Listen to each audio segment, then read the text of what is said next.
Evangelio según San Mateo, el capítulo 8.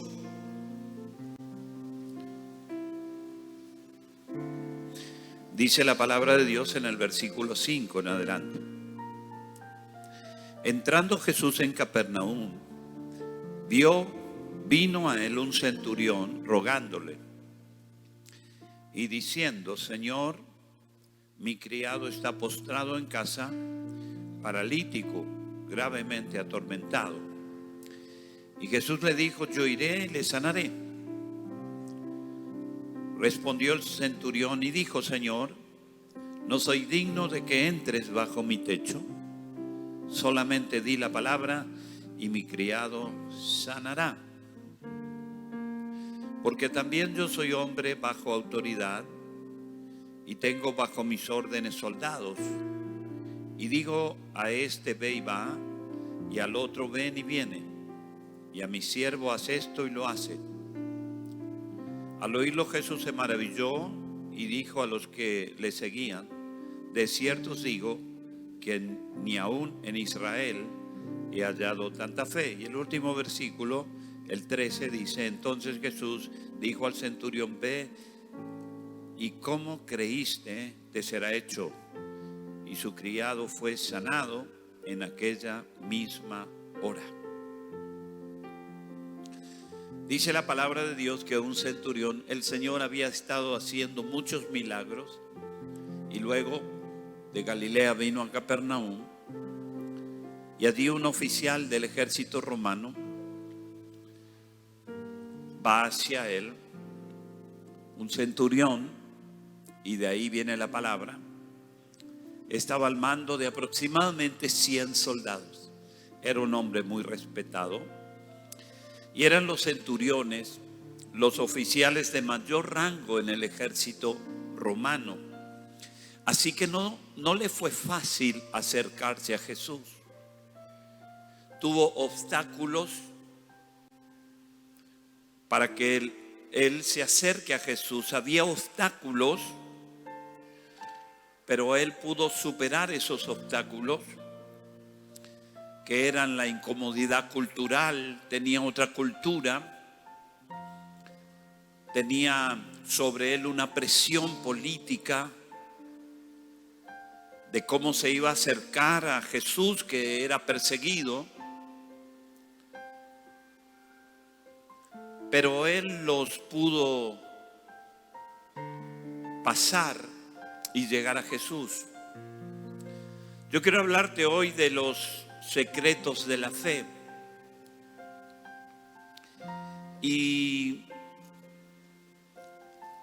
el centurión llegó a Jesús rompiendo todos los obstáculos y le dice al Señor: Señor, quiero que sanes a mi criado. Estaba postrado, dice la Biblia, paralítico, gravemente atormentado, dice la Biblia, enfermo y a punto de morir. El Señor no hace nada por hacer. Y le dijo: bueno, vamos a tu casa y oraré por él. Y el centurión dijo: no hace falta, solo di la palabra y mi criado que está en casa sanará. ¿Sabe? Una de las cosas que encontramos es que para el centurión la distancia que había entre su problema y la solución para su problema no existía. La pregunta es: ¿cuál es la distancia entre tu problema y la solución? ¿Cuál es la distancia entre la necesidad que tienes y la solución y la respuesta a tu necesidad? ¿A cuánto de tu necesidad está la solución? ¿A cuánto de ese problema que estás atravesando está la respuesta? Yo te lo diré bíblicamente. La distancia entre tu problema y la solución, entre tu necesidad y la respuesta, entre tu desafío y el que lo logres, la distancia es la que tú pongas. La distancia entre tu necesidad y la respuesta a tu necesidad es la que usted y yo pongamos. El centurión dijo: no hace falta. No importa que esté lejos. No importa que esté postrado. No importa que lo toques o no lo toques. ¿Por qué Jesús dijo: me maravilla esta fe? Porque era una fe sin grietas. Porque era un convencimiento tremendo. Porque él estaba seguro de lo que pasaría. Jesús le dijo: bueno, llévame a tu casa, quiero orar por él. Él dijo: no, Señor, no hace falta.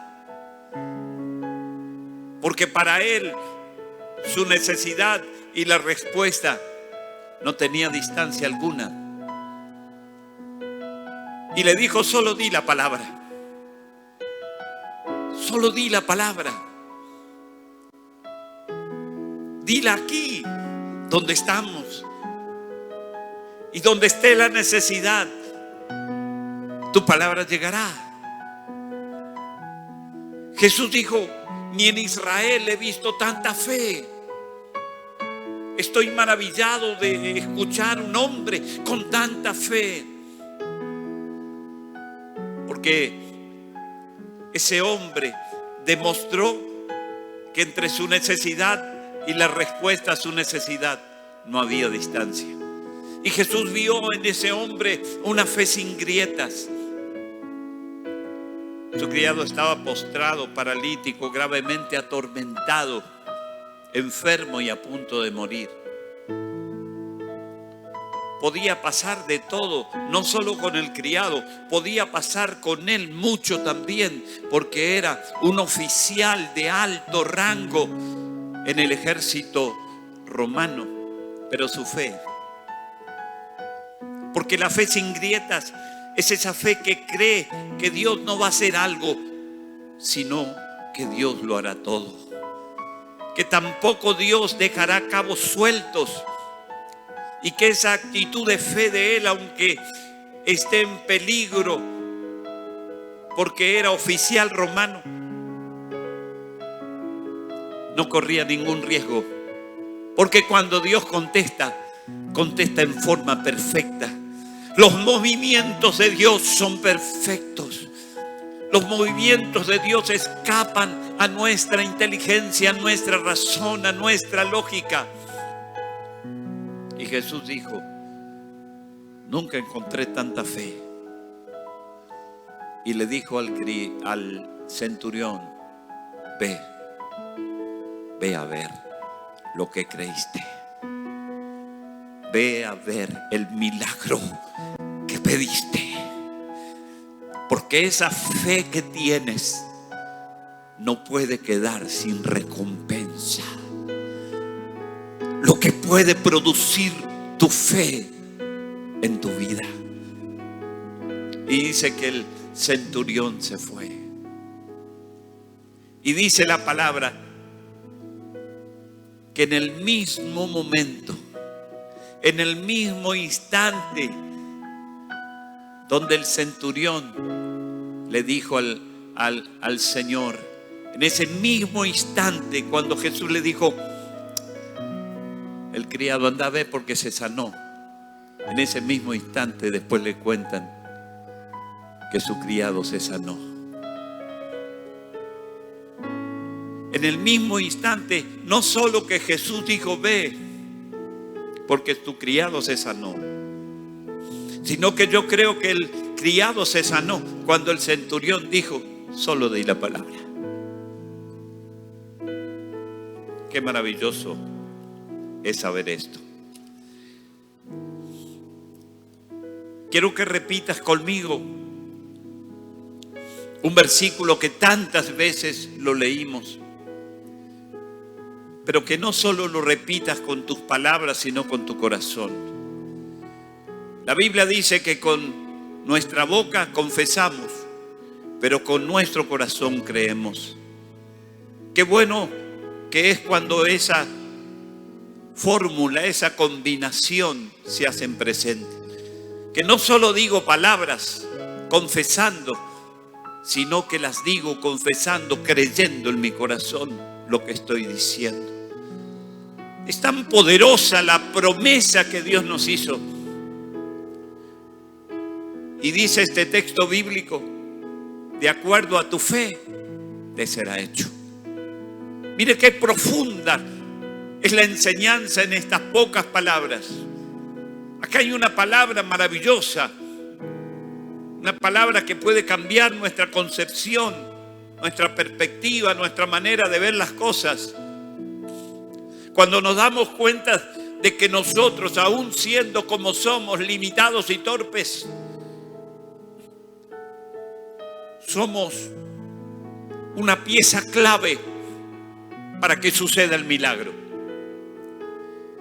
Somos una pieza clave a pesar de ser limitados, torpes. Una pieza clave para ver la puerta abierta, para ver que ese milagro se haga. Cuando podemos entender que más allá de nuestra humanidad, de nuestros límites, de nuestra torpeza, somos en esta historia maravillosa del cielo una pieza clave para que las cosas de Dios se concreten. Que no podemos lavarnos las manos en esta maravillosa historia de la espera del milagro. Que somos una pieza clave en el mover de Dios. Esta palabra descubre, confronta. Esta palabra nos sacude. Esta palabra nos abre los ojos de lo clave que es nuestra vida en la historia del milagro que necesitamos. En la historia de esas cosas que estamos deseando que sucedan. Porque de seguro quieres que la puerta se abra delante de ti. Quieres que tu cuerpo se sane.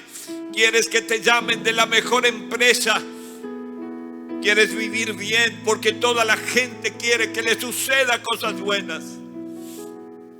Cuando descubrimos que en esa maravillosa historia del milagro que necesitamos, de esa respuesta que desea nuestro corazón, cuando nos damos cuenta qué importante que somos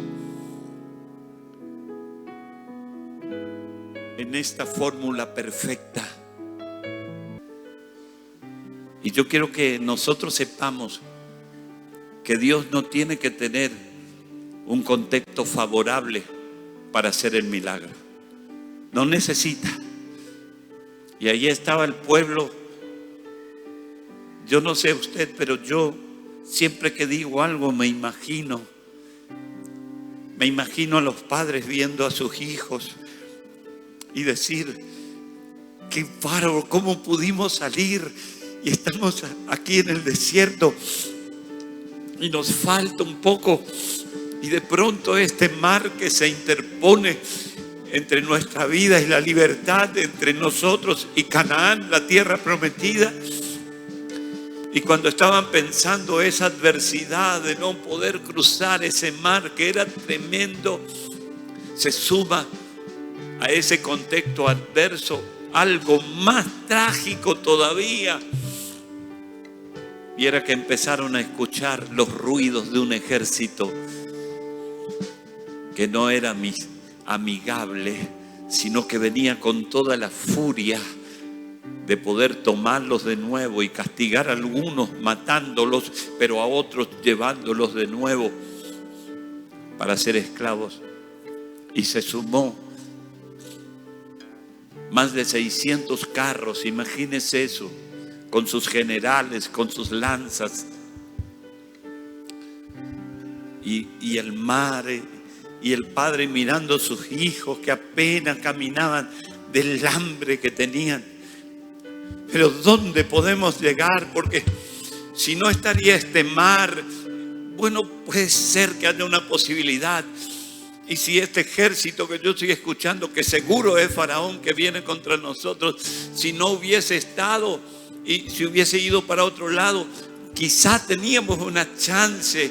Pero este contexto tan adverso es terrible, es imposible. Y mirar a sus hijos y los hijos mirándole, gozando un poco de ese cielo, y sabiendo el padre que no le iban a matar a él solamente, sino que iban a llevar esclavos de nuevo a esos niños, adolescentes, para que sirvan.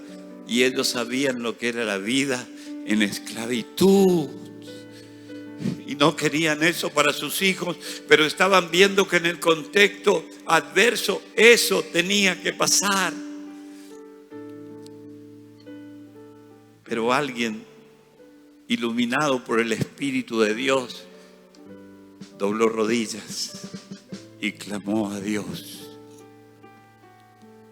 Miró el mar, no se podía cruzar. Miró atrás y ya no era solo el ruido, miró atrás y el ejército estaba viniendo y levantaban la arena, esos caballos y esa furia y esos gritos. Y la chance era cada vez menor y menor y menor y menor y menor y menor. Y ya se acercaban y el mar no se movía y el mar no se movía. Que se dio cuenta lo que usted tiene que darse cuenta, lo que yo tengo que darme cuenta, de que el diablo puede formar un contexto adverso. Lo hace y lo hizo miles de veces. Porque tú eres testigo de que la adversidad te rodeó muchas veces. Porque el diablo puede hacerlo. El diablo hace esas cosas hasta donde Dios le permite. Pero lo que el diablo no pudo hacer es tapar el cielo. Y en medio de ese contexto de adversidad alrededor del pueblo, hubo un hombre con todos sus errores y sus limitaciones, que en algún momento de la oración dejó de mirar el mar y dejó de escuchar al ejército y miró el cielo. El enemigo no puede tapar el cielo. Por eso cuando pidas, no mires tu contexto. Uy, ya, tiene que ser ya. No hay salida, no hay salida, no hay salida. Sí. El cielo es tu salida. Las promesas de Dios son tu salida.